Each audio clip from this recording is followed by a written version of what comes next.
friends, welcome back to my channel. Today we continue our chapter number 1 of class 10th history, the rise of nationalism in Europe. So अभी तक हमने देखा था कि किस तरीके से रिवॉल्यूशन को शेप दिया जा रहा था एंड कौन सी क्लास इसमें मेनली इन्वॉल्व थी.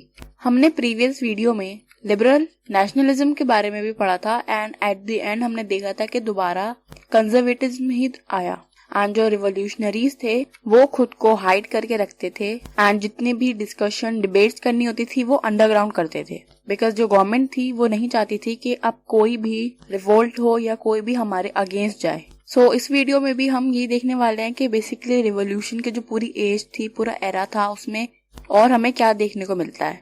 सो this is our new topic, the age of revolution. जैसे कि हमने देखा कि कंजर्वेटिव वो पावर को कंसोलिडेट करना चाहते थे and on the another hand liberalism and nationalism वो रिवोल्यूशन के आइडिया से ज्यादा एसोसिएट थे.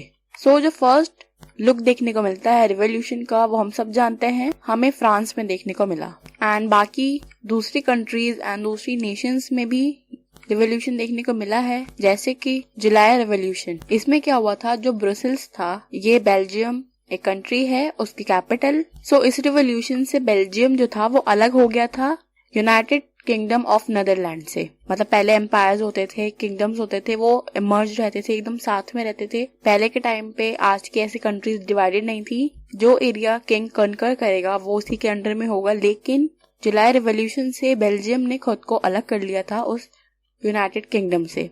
एंड ऐसा ही कुछ हमें ग्रीक में देखने को मिला है.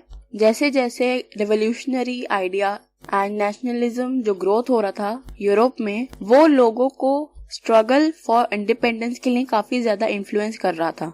एंड ग्रीक में भी हमें ये चीज देखने को मिली है इन 1821. यहाँ एक ट्रीटी का नाम लिखा हुआ है, that is important, treaty of Constantinople. And ये कब हुई थी, 1832 में.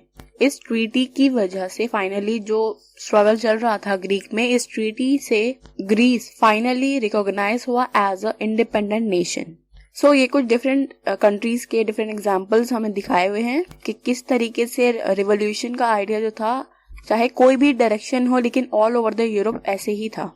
बट हमें क्या लगता है कि रिवोल्यूशन का आइडिया जो था वो ऐसी स्पीच या स्ट्रगल या कोई एक्शन लेके दिखाया जाता था, ऐसा बिल्कुल नहीं है. नेशनलिज्म का जो आइडिया था वो वॉर एंड एक्सपेंशन के अलावा कल्चरल फॉर्म में भी देखने को मिला है. जैसे कि हमारा ये लास्ट पॉइंट कहता है, culture play an important role in creating the idea of nation. जी बिल्कुल ऐसा ही है, कल्चर काफी इम्पोर्टेंट रोल प्ले करता है हमारे नेशन के आइडिया को बनाने में. नाउ इसमें क्या क्या आ सकता है, art and poetry, stories and music, dance etcetera. So in different way में लोग नेशनलिज्म के आइडिया को एक्सप्रेस करते थे. जैसे कि आज के टाइम पे हम अपनी पेट्रियोटिक सॉन्ग्स जो होते हैं वो यही नेशन के फीलिंग को एक्सप्रेस करते हैं. So this is how different peoples involve in it with different ideas.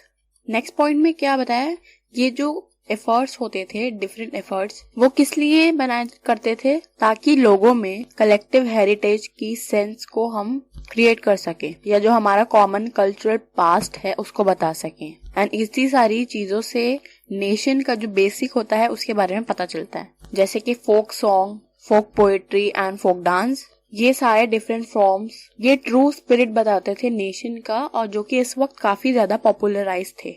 Another thing, language का भी काफी इंपॉर्टेंट रोल होता था. नेशनलिस्ट सेंटिमेंट जो होते थे उसको डेवलप करने में, उसकी डेवलपिंग में लैंग्वेज का काफी इंपॉर्टेंट रोल है. At that time Russian occupation के बाद द पोलिश लैंग्वेज जो थी उसको निकाल दिया था स्कूल्स से. जब फाइनली रशियन पीपल्स ने, रिवोल्यूशनरीज ने सब कुछ अपने हाथ में ले लिया था, तो उसके बाद उन्होंने स्कूल एंड कॉलेजेस में रशियन लैंग्वेज को ही इम्पोज किया. अदरवाइज पहले पोलिश लैंग्वेज यूज होती थी. सो यहाँ हमें एक नेशनल लैंग्वेज भी देखने को मिली है. तो ये सब vernacular language and local folklores को जो कलेक्ट करते हैं, इन सब पे इतना एम्फेसाइज किया जाता है. तो ये सब national spirit, specially ancient past को, जो हमारा कल्चर था उसको दिखाने के लिए तो था ही, एज वेल एज जो मॉडर्न नेशनलिस्ट मैसेज था उसको स्प्रेड करने, उसको carry and then pass over करने में भी काफी ज्यादा इम्पोर्टेंट था. जो इलिटरेट ऑडियंस थी उसको इन्हीं फॉर्म के जरिए से बताया जाता था. नाउ हमारा दूसरा टॉपिक है hunger, hardship and popular revolt. See Europe में एक ऐसा टाइम पीरियड आया जो कि बहुत ज्यादा हार्ड था लोगों के लिए, स्पेशली फॉर मिडिल क्लास और लोअर क्लास। 19th सेंचुरी के फर्स्ट हाफ में यूरोप की जो पॉपुलेशन थी वो काफी ज्यादा इंक्रीज हो गई थी, एंड जो टाउन्स एंड सिटीज में स्मॉल प्रोड्यूसर्स जो थे उनको काफी ज्यादा कंपटीशन फेस करना पड़ रहा था ऐसे गुड्स एंड प्रोडक्ट्स थे जो कि इंपोर्ट हो रहे थे इंग्लैंड से। एंड क्योंकि काफी ज्यादा चीप थे मशीनरी की वजह से, क्योंकि मशीन से बने थे एंड ये काफी कम टाइम कंज्यूम भी करते थे, तो ऐसे गुड्स लार्ज अमाउंट में इंपोर्ट हो रहे थे। तो इस वजह से स्मॉल प्रोड्यूसर जो थे उनके प्रोडक्ट्स एंड उनके गुड्स जो थे ज्यादा अच्छे से सेल नहीं हो पा रहे थे। एंड इस एज में काफी ज्यादा बैड हार्वेस्ट भी हुई थी, फूड प्राइसेस जो थे वो काफी ज्यादा इंक्रीज हो गए थे, राइज अप हो गए थे। ऐसी सिचुएशन की वजह से टाउन में, कंट्रीज में पॉपुलिज्म फैल गया था। It means poverty and beggarliness, and अगर हिंदी में देखें तो मुफलिसी, बेसिकली गरीबों वाली हालत हम कह सकते हैं। तो ऐसी सिचुएशन में आपको क्या लगता है कि पॉपुलेशन का क्या रिएक्शन होगा? नेक्स्ट पॉइंट में हम देखते हैं फूड शॉर्टेज की वजह से एंड जो अनएम्प्लॉयमेंट इतना ज्यादा फैल रहा था, इतना बुरा कंडीशन था, उसकी वजह से पेरिस की जो पॉपुलेशन थी वो रोड पे आ गई। मतलब लोग गुस्से में सड़कों पे आ गए और रैलीज करने लगे against the power with different slogans. Obviously यही कंडीशन होना था। एट द एंड जब लोगों का गुस्सा बहुत ज्यादा बढ़ जाता है तो वो इसी तरह के एक्शन लेने लगते हैं। 1845 में क्या हुआ, सैलेजियो के जो वीवर्स थे उन्होंने अपने कॉन्ट्रैक्टर के अगेंस्ट रिवोल्ट स्टार्ट कर दिया। वो कॉन्ट्रैक्टर कौन थे? जो उनको रॉ मटेरियल्स प्रोवाइड करते थे, सप्लाई करते थे। एंड उन्होंने उनको ऑर्डर दिया था वीवर्स को दैट आपको पूरा टेक्सटाइल को फिनिश करना है, पूरा काम अपना खत्म करना है, एंड देन ऑफ कोर्स हम आपको मनी देंगे। लेकिन ऐसा नहीं होता है, वो रिड्यूस कर देते हैं पेमेंट करने को। इस वजह से ऑन 4 जून आफ्टरनून के टाइम पे अराउंड 2 PM यहाँ लिखा हुआ है, काफी ज्यादा क्राउड जो था वीवर्स का वो अपने घरों से निकल के मार्च करना स्टार्ट कर देते हैं वेजेस की डिमांड लेके। और वो कहाँ तक मार्च करते हैं? Up to the mansion of their contractor. Mansion mean हवेली, और यू कैन से क्वार्टर्स, जहाँ पर ये लोग रहते होंगे।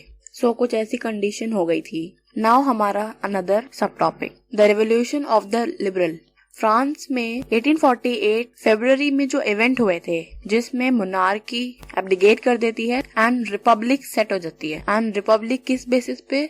Universal male suffrage. यहाँ मेल वर्ड काफी अजीब लग रहा है, यूनिवर्सल अडल्ट सफरेज होना चाहिए था, बट यहाँ यूनिवर्सल मेल सफरेज है। अभी विमेंस की कंडीशन सही नहीं है। तो ऐसे पार्ट यूरोप के जहाँ पर इंडिपेंडेंट नेशन नहीं हुआ था अभी तक, वहाँ पर ऐसे मेन एंड वुमेन जो मिडिल क्लास से बिलोंग करते थे वो कंबाइन होते हैं एंड डिमांड रखते हैं कॉन्स्टिट्यूशनलिज्म की विद नेशनल यूनिफिकेशन। सो इस आइडियोलॉजी पे क्या एक्शन होता है? यहाँ पे जर्मन का एग्जाम्पल है। जर्मन रीजन में जहाँ पे काफी ज्यादा लार्ज अमाउंट में नंबर्स में पॉलिटिकल एसोसिएशंस थी, वो सब कंबाइन होती हैं and came together in the city of Frankfurt.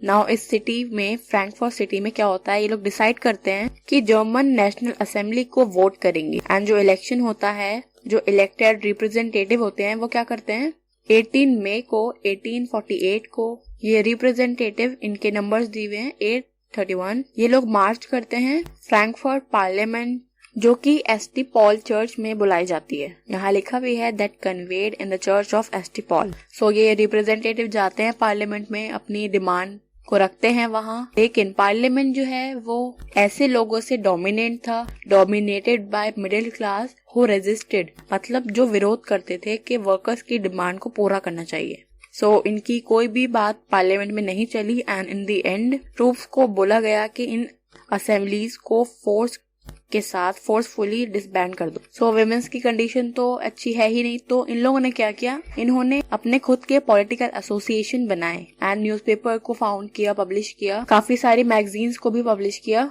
जिसमें ये अपने थॉट्स को एक्सप्रेस करते थे। नाउ वुमेन्स भी पॉलिटिकल मीटिंग्स एंड डेमोन्स्ट्रेशन में काफी ज्यादा टेक पार्टिसिपेट। ऐसा इसलिए क्योंकि अगर इनको अपनी पोजीशन को, अपनी कंडीशन को सोसाइटी में अच्छा करना है तो they have to actively participate in such actions.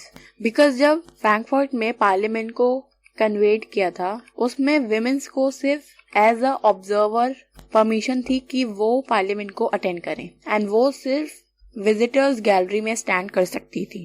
So in the end हमने ये देखा कंजर्वेटिव जो फोर्स थी वो लिबरल मूवमेंट पे काफी ज्यादा दबाव डालने में या सप्रेस करने में लिबरल्स का जो मूवमेंट था उसमें काफी ज्यादा विक्ट्रियस रही। उन्होंने अपने ओल्ड ऑर्डर को रिस्टोर नहीं होने दिया एंड जो कंजर्वेटिव्स थे वही ऑर्डर में वही पावर में रहे। 1848 के बाद हम कह सकते हैं जो ऑटोक्रेटिक मोनार्कीज आई थी सेंट्रल एंड ईस्टर्न यूरोप में, उन्होंने थोड़े बहुत चेंजेस इंट्रोड्यूस किए थे, वो हम अपने नेक्स्ट पार्ट में कंप्लीट करेंगे। So I am stop here. I hope आपको समझ आया होगा। एक एक टॉपिक की वीडियो इसी वजह से है ताकि आपको अच्छे से समझ आ जाए। आपको अभी भी कोई डाउट हो तो मुझे आप कमेंट सेक्शन में पूछ सकते हैं। नाउ हमारे पार्ट की लास्ट वीडियो रह गई है, लास्ट पार्ट रह गया है। आफ्टर दैट हम इसके इम्पोर्टेंट क्वेश्चंस डिस्कस करेंगे बिकॉज ये चैप्टर काफी इम्पोर्टेंट है। So for those question you have to subscribe my channel first and hit the bell icon for the notification. Thank you so much for today.